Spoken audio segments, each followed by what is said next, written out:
I paid $120 for this PS5 that needs to be updated, but when I try to update it, I get error SU101312-8 and it just says something went wrong. I think I might know what's wrong though, because when I try to push the eject button, there's no beep, which means the disk drive is also not working. So let's see if I can fix it or if I got ripped off. This video is sponsored by iFixit, more on them in a minute. And somebody's definitely been into this. So those are on solidly. No connectors that are broken, it looks like. That's good. Let's check these though and make sure they're plugged in all the way. Yeah, that one looks good. That one looks good. We've also got a hint over here as to what's going on. There's normally a sticker covering this, and you can tell that there is not a sticker covering it anymore. This is the manual eject function.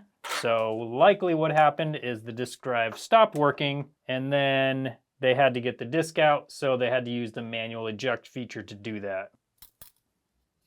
Fan is definitely a little dirty, not too bad though.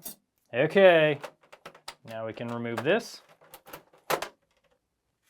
And that's a problem. That one looks good. This, that might be our only problem. Now, we do need to deal with this connector and this ribbon cable, but since this has been open and messed with, I want to take this metal plate off and the board out and have a look at the thermal paste and just see if there's anything else wrong with this system before we actually deal with this part of it. That means we need to remove these 43 totally necessary screws, and this always takes a while. No matter whether you're brand new to repairs or you're a repair professional, iFixit is one of the best places to get parts, tools, and repair information. iFixit has some of the best precision tools out there and their warranty is just as good. My favorite iFixit toolkit is their Manta Precision bit set. It's got pretty much any bit to get you into almost any device, and they have the smaller driver and then the larger driver as well. I use this to get into some of the bigger consoles and some of the more retro consoles that have bigger and tighter screws. If you're new to repairs or you just can't remember how to take something apart, iFixit has a great DIY section on their website where you can ask a question or you can search through other people's answers to similar questions. iFixit also offers teardown and repair guides for lots of electronic devices, but also things like cars and even clothing. Right now, if you buy a laptop fix kit, you can get a free anti-static project tray. You just need to add the anti-static project tray to your cart and then use the code FIXTRAY. Go to ifixit.com to get your parts, tools, and also help fixing the device you're trying to fix. If you want to check them out, go to ifixit.com. I'll leave a link right in the description. That'll take you right there. So far, I'm actually pretty impressed with whoever took this apart. Is that? I feel like maybe somebody did some work on the HDMI system there. We'll have to take a look at that. Definitely some HDMI work there. And we definitely have some pretty crazy dry spots on the APU and the heatsink. Somebody tried to clean up a bunch of liquid metal over here. And over here, it's all in this sponge here.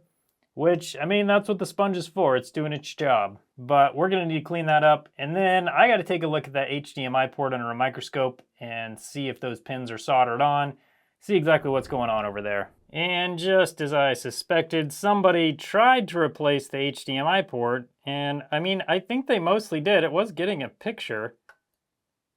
But we are missing this guy right here.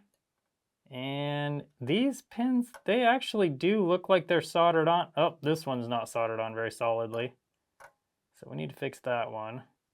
Okay, most of the rest of these are actually okay. They just don't look amazing. So this guy right here we need to solder on, and then we need to replace this little guy right here. I think there's just a capacitor that goes there.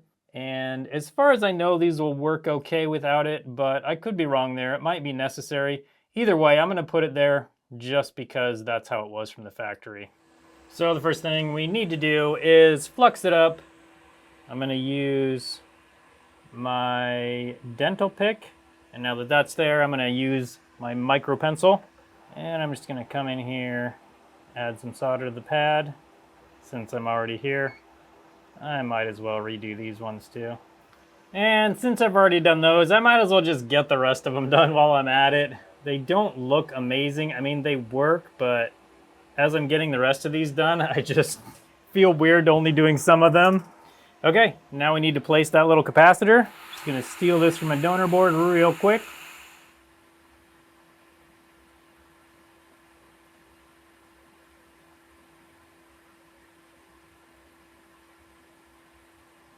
Now I just need to clean this all up, and then we'll double check it under the scope. It's not going to be pretty. All right, that is looking much better. I think this HDMI port is going to work really well now. Now let's get this liquid metal problem dealt with. So this liquid metal situation is kind of a mess. We definitely need to clean it up. It's going all the way over here, down on the heatsink part. And then I also need to try and get a bunch of this out of the sponge if I can. But we also need to try and remove these dry spots, these oxidation spots right here. It's kind of like a black woven cotton bud. If you buy liquid metal, then it will likely come in the package. So what we need to do is just come over, just push down pretty hard while we're going, and this sort of removes that oxidation. There is a lot on this, and that is actually not coming out that well. So I'm going to get a cotton swab and put it on here and hopefully help remove some of that. There, and then same with this. Yeah, there's a lot on this. This is very oxidized. So this console, it wouldn't surprise me if there was overheating issues with this one. Okay, that's actually already looking quite a bit better though. I'm just gonna do the whole thing while I'm in here. And now with that clean, you'll see the liquid metal will just spread on this so much easier. That's what it's supposed to look like. And then same over here. Yep, and there we go. Okay. Now we got them pretty clean, but we need to get this liquid metal moved around. Liquid metal can actually be pretty tough to get where you want it. So what I'm going to use is the syringe that came with the liquid metal in this package. And I'm going to put it down on this sponge and try and suck some of that up, because I would like to reuse it if possible. Put it back over here on the APU. There we go, there's a little bit. Just gonna get as much as I can from around here. And then same with over here. Get as much of that off of there. Get it onto the heatsink. Okay, now with this on here, let's just spread it around like it needs to be. There we go. This is spread around pretty well already. Okay, that's looking really good. So next, I'm gonna grab some isopropyl alcohol on my cotton swab. Try and get this liquid metal moved around here. Let's get as much out of the sponge as I can. All right, and then same thing over here.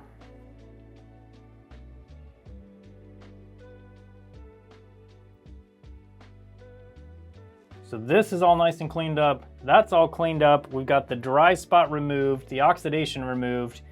We got fresh liquid metal on it. I think it's time to put it back into the chassis. All right, and with that all back together, let's have a look at this disk drive and this connector. So the main thing I'm worried about here is whether this locking tab, we can get it so it's actually working as a locking tab again. Okay, that actually sort of works, I think. Let's just test this real quick and make sure that it goes in there how it should and locks. Yep, totally does. Great. Okay, let's get rid of this old ribbon cable.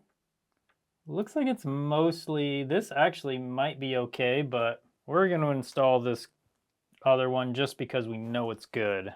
So we'll get the disk drive in where it goes, then install this guy, and then this side. That's going to be crazy if I paid $120 for this thing and those are the only problems. That's a pretty good deal, but I'm getting a little ahead of myself.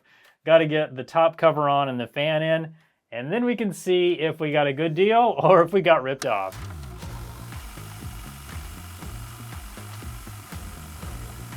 Okay, we got it plugged in. Does the disk drive make noise when we press the eject button? Oh, that's good news. Okay, let's get it started up and see if it'll take the update now. Black screen, good news.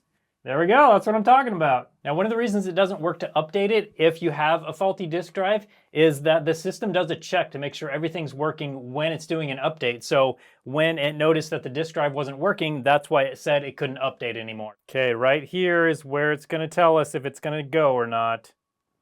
Come on. That's what I'm talking about. And now we've got it fully updated. Let's see if it'll take a game in. Oh, there we go. It's taking it in. Let's see if it reads. Spin it up. And there we go. So this PlayStation 5 was a pretty easy fix and a great deal for $120. If you like this type of video and you want to see a video where I tried to fix a PS5 that had roaches in it, I'll put a link for that video up on your screen now so you can come hang out with me over there and feel sorry for me trying to fix this thing. Thanks again to iFixit for sponsoring this video. Go to ifixit.com/TronicsFix. There's also a link right in the description that'll take you right there. Thank you so much for watching today, and I hope you have a good one.